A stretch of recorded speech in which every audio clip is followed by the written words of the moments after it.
साथियों, मनुष्य का जीवन सदैव प्रसन्नता से भरा रहे, ऐसा आवश्यक नहीं है। सुख और दुख एक ही सिक्के के दो पहलू हैं। यदि मनुष्य के जीवन में दुख और बुरा समय नहीं होगा, तब वह अच्छे समय के महत्व को कभी नहीं समझ पाएगा।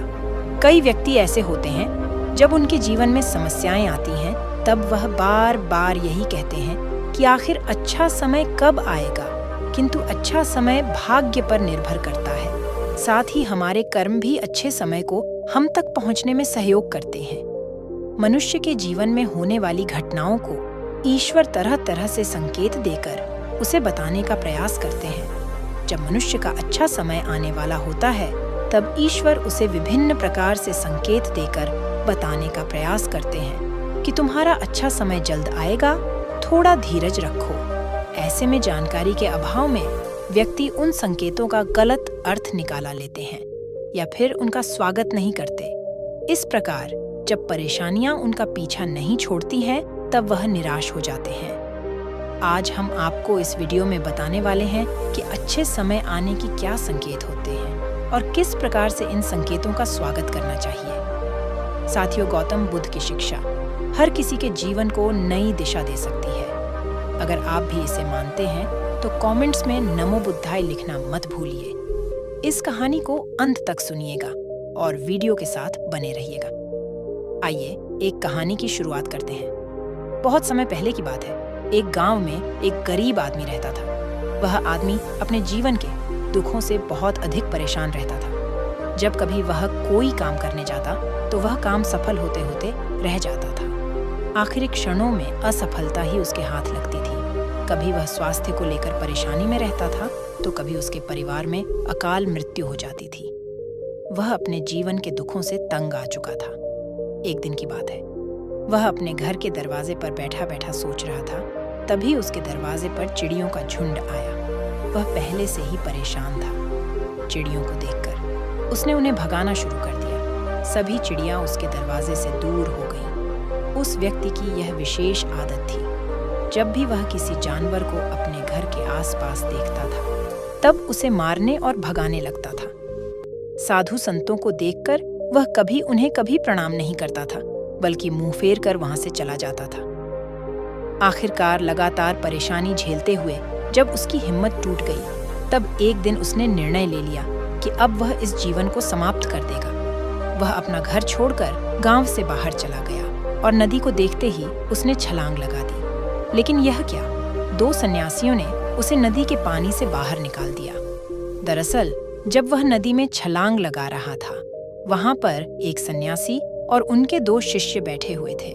उस व्यक्ति को नदी में छलांग लगाता हुआ देखकर सन्यासी ने अपने शिष्यों को आदेश दिया और उस व्यक्ति को पानी से बाहर निकाला गया। पानी से बाहर आते ही वह व्यक्ति सन्यासी के ऊपर चिल्लाया। उसने कहा कि आपने मेरी जान क्यों बचाई? मैं जीवित नहीं रहना चाहता, मुझे मरना ही होगा। सन्यासी ने उसे समझाते हुए कहा कि यह जीवन बहुत मूल्यवान है, तुम इसे इस प्रकार क्यों व्यर्थ कर रहे हो? आखिरकार जब समय पूरा हो जाएगा, तब तुम्हें यह धरती छोड़कर जाना ही है। उस व्यक्ति ने कहा कि मैं अपने जीवन की परेशानियों से तंग आ गया हूँ। मुझे समझ में नहीं आता है कि मेरा अच्छा समय कब शुरू होगा। मेरे जीवन में सब कुछ बुरा होता है। मैं लाख प्रयत्न करता हूँ, फिर भी सफलता नहीं मिलती है। सन्यासी ने कहा कि मैं तुम्हारी सहायता करूँगा। तुम सबसे पहले आत्महत्या करने का विचार अपने दिमाग से निकाल दो, क्योंकि यह सबसे बड़ा पाप है। जो व्यक्ति आत्महत्या करते हैं, उन्हें कभी मुक्ति नहीं मिलती है। तुम्हें क्या लगता है, तुम आत्महत्या कर लोगे तो तुम्हारी परेशानी खत्म हो जाएगी? कभी नहीं, बल्कि आत्महत्या से तुम कायर सिद्ध होते हो। तब उस व्यक्ति ने कहा कि हे गुरुदेव, आप बहुत ध्यानी हैं। कृपया करके मुझे कोई मार्ग बताइए। मुझे यह बताइए कि मेरा अच्छा समय कब आएगा और इसके संकेत क्या क्या है। सन्यासी ने कहा कि मैं तुम्हारी सहायता अवश्य करूंगा, किंतु उससे पहले तुम्हें मेरे कार्य करने होंगे। मैं तुम्हें जैसा जैसा कहता हूँ, तुम्हें मेरी बात माननी होगी। उस व्यक्ति ने कहा कि आप जो भी कहेंगे मुझे सब मान्य है। आप यह बताइए कि मेरे जीवन में अच्छा समय कब आएगा और इसके संकेत क्या है। सन्यासी ने कहा कि पहले मेरी बात सुन लो। व्यक्ति ने कहा, ठीक है, मुझे बताइए। सन्यासी ने कहा कि यदि तुम चाहते हो तुम्हारा अच्छा समय जल्दी आए तो प्रतिदिन चिड़ियों को दाना डालना। उस व्यक्ति ने मुंह बनाते हुए कहा, यह किस प्रकार का कार्य है? मुझे तो चिड़िया पसंद नहीं है। यदि वह मेरे द्वार पर आए तो मैं उन्हें भगा देता हूँ। तब सन्यासी ने कहा कि तुम अच्छे समय के संकेत का स्वागत इस प्रकार करते हो। वह व्यक्ति चौंक गया। उसने कहा कि चिड़ियों का और अच्छे समय का क्या लेना देना। सन्यासी ने कहा कि पहले यह कार्य करके आओ, प्रतिदिन द्वार पर जो भी चिड़िया आए उसे दाना डालना और 1 सप्ताह बाद मुझे यहीं पर मिलना। उस व्यक्ति के पास कोई और विकल्प नहीं था। उसने सन्यासी की बात मान ली और घर वापस चला गया। अब जब कभी उसके दरवाजे पर चिड़िया आती तो वह उन्हें दाना देने लगता। इस प्रकार लगभग 1 हफ्ते तक यह कार्य करने के बाद उसे लगने लगा कि उसे कुछ अच्छे समाचार प्राप्त हो रहे हैं। शायद अब उसका जीवन बदलने वाला है। 1 सप्ताह बाद जब वह सन्यासी से मिला तो उसने कहा कि उसने चिड़ियों को दान देना शुरू किया। अब उसे कुछ अच्छे समाचार मिलने लगे। सन्यासी ने उस व्यक्ति को समझाते हुए कहा कि कई बार व्यक्ति अपनी परेशानी और अपने गुस्से में अपने जीवन में आने वाले अच्छे संकेतों को स्वयं से दूर कर देते हैं। जीवन में कुछ आकस्मिक बातें होती हैं जिनके प्रभाव से यह पता चलता है कि जीवन में अब अच्छा समय आने वाला है। उस व्यक्ति ने कहा कि अब आप मुझे बताइए कि अच्छे समय के क्या संकेत है। सन्यासी ने बताना शुरू किया। उन्होंने कहा कि पहला संकेत चिड़िया, गौरैया इत्यादि का द्वार पर आना 1 सप्ताह तक चिड़ियों को दाना देने के बाद। तुम्हें यह समझ में आ गया होगा कि उनका हमारे जीवन में कितना महत्व है।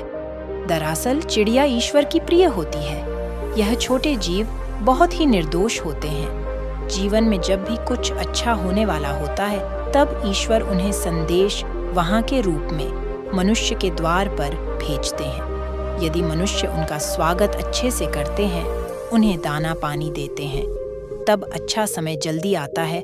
लेकिन यदि मनुष्य उनके साथ खराब व्यवहार करे तब अच्छा समय भी दूर चला जाता है। इसलिए हमेशा दरवाजे पर चिड़िया आए तो उसका स्वागत करना चाहिए। गाय का द्वार पर आना। गाय एक ऐसी जानवर है जो हमें दूध देती है। इस दूध को देवता अमृत समान मानते हैं। वेदों शास्त्रों में गायों की पूजा का भी विधान है। कहा जाता है कि जब कभी घर में रोटी बनती है तो पहली रोटी गाय को समर्पित करना चाहिए। जब कभी घर के आसपास गाय दिखाई दे तो उसे अच्छा संकेत मानते हुए रोटी अवश्य खिलाना चाहिए। गाय ईश्वर को प्रिय होती है। जो भी मन से गाय की सेवा करते हैं, ईश्वर उनके ऊपर प्रसन्न रहते हैं। गाय को कभी परेशान नहीं करना चाहिए, बल्कि उन्हें ईश्वर का संदेश वाहक मानकर सदैव उनके स्वागत करना चाहिए। स्वप्न में पितरों के दर्शन होना। यदि कभी भी स्वप्न में पूर्वजों के दर्शन हो तो इसे अच्छा संकेत मानना चाहिए। हमारे पूर्वज भले ही हमसे दूर होते हैं, किंतु किसी न किसी प्रकार से वह हमसे जुड़े होते हैं। उनका स्वप्न में आना अच्छे समय आने का संकेत होता है। वह हमें आने वाले अच्छे समय के लिए संदेश देने आते हैं। इसलिए जब कभी सपने में पूर्वजों के दर्शन हो तो इसे बुरा नहीं मानना चाहिए, बल्कि उसे अच्छा मानते हुए मन को प्रसन्न रखना चाहिए। अपने पूर्वजों के प्रति सदैव नतमस्तक रहना चाहिए और प्रतिदिन उन्हें ईश्वर मानकर प्रणाम अवश्य करना चाहिए।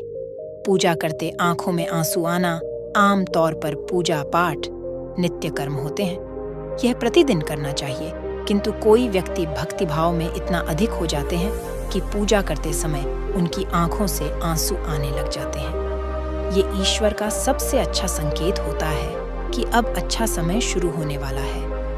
यदि आपके साथ इस प्रकार का कुछ भी हो रहा है तो ईश्वर को धन्यवाद देना चाहिए। ईश्वर स्वयं आपसे जुड़ना चाहते हैं, तभी उन्होंने आपका हृदय में इस प्रकार की भक्ति भावना भर दी है कि जब आप पूजा पाठ करने जा रहे हैं तो आपको भावनाएं महसूस हो रही हैं और आंखों में आंसू आ रहे हैं। इसे अच्छा संकेत मानना चाहिए। साथ ही ईश्वर में और अधिक मन लगाना चाहिए। कठिन समय में साधु संतों के दर्शन। कभी जीवन में बहुत अधिक कठिनाई का समय हो और साधु संतों के दर्शन हो रहे हैं, तब इस समय का अच्छा संकेत मानना चाहिए। साधु संत बड़े ही प्रतापी होते हैं और उनका ईश्वर के साथ गहरा संबंध होता है। वे ईश्वर के प्रतिनिधि के रूप में कार्य करते हैं। उनके दर्शन होने पर उन्हें प्रणाम करना चाहिए। उन्हें भोजन इत्यादि कराकर सदैव उनके सामने नतमस्तक रहना चाहिए। जब कभी उन्हें देखना चाहिए तो प्रणाम अवश्य करना चाहिए। उनके प्रति विनम्रता अच्छे समय को जल्दी लेकर आती है। कठिन समय सदैव नहीं रहता है और साधु संतों के दर्शन तो कठिन समय को दूर करने में सहायता करते हैं। इसलिए जब कभी साधु संतों के दर्शन हो तो ईश्वर को धन्यवाद देते हुए उनका स्वागत करना चाहिए। अचानक से रास्ते मिलना, कई बार व्यक्ति जब कठिनाई में होते हैं तो उन्हें कोई रास्ता नहीं सूझता है, किंतु जब वह पूजा पाठ इत्यादि करते हैं अथवा पुण्य कर्म करते हैं तो ईश्वर उन्हें अवश्य रास्ता दिखाते हैं। यदि आप परेशानी में हैं और अचानक से आपके दिमाग में कोई बात आ रही है कि यह करने से शायद मेरी परेशानी दूर हो सकती है, तो उसे तुरंत कर डालना चाहिए, क्योंकि यदि आपके दिमाग में वह बात आई है तो इसके पीछे ईश्वरीय शक्तियां हैं जो आपको सहायता कर रही है ताकि आप समाधान तक जल्दी पहुंच सके। इसलिए परेशानी के समय मन में सबसे पहले समाधान का जो विचार आ रहा है उसे तुरंत कर लेना चाहिए। ऐसा करने से आपका अच्छा समय जल्दी शुरू होता है। सन्यासी की बातें सुनकर उस व्यक्ति ने उन्हें धन्यवाद दिया और कहा कि आपने मेरे जीवन की रक्षा की है। यदि आप नहीं होते तो मैं आज जीवित नहीं होता। मैं वादा करता हूँ कि आज के बाद जीवन में कोई भी परेशानी आएगी, मैं डटकर उसका सामना करूंगा। साथ ही इन अच्छे संकेतों का स्वागत करूंगा। कभी किसी जानवर को देखकर उसे पर अत्याचार नहीं करूंगा। इस प्रकार सन्यासी ने उस व्यक्ति को जीवन की नई राह दिखाई। तो साथियों, यह वीडियो आपको कैसी लगी? मैं उम्मीद करती हूँ इस वीडियो से आपको बहुत कुछ सीखने को मिला होगा। अपनी राय कमेंट बॉक्स में दें। फिर मिलते हैं अगले वीडियो में।